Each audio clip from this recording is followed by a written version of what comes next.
ça, je vous propose de faire le point sur le profil des tueurs. Quel est le parcours des frères Kouachi et d'Amedy Coulibaly? Comment et au contact de qui se sont-ils radicalisés et quels sont les liens qui les unissaient?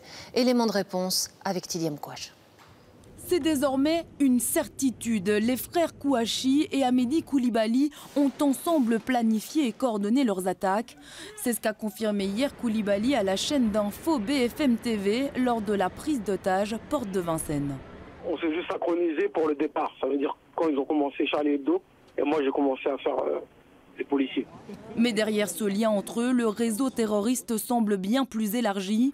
En 2005, Cherif Kouachi et Amedy Coulibaly se rencontrent à la maison d'arrêt de Fleury-Mérogis. C'est là-bas, derrière les murs de la prison, que les deux hommes croisent Djamel Beghal, un ancien pilier du groupe islamiste armé algérien.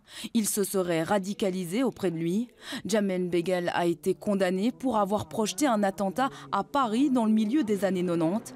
Il aurait été formé par Al-Qaïda en Afghanistan aux côtés d'un certain Nizar Trabelsi, bien connu de la justice belge pour avoir préparé un attentat contre la base aérienne de Kleinebruegel.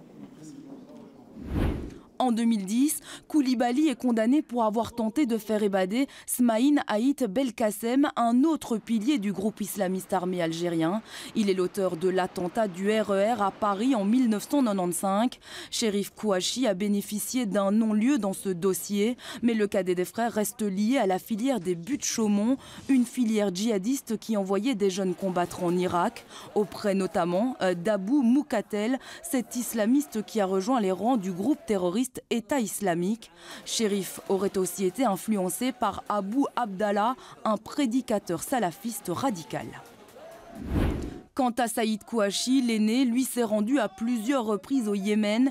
Il a été formé au maniement des armes auprès d'Al-Qaïda.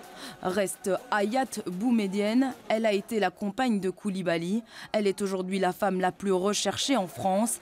Elle aurait quitté le territoire français il y a déjà plusieurs jours. Elle serait actuellement en Syrie.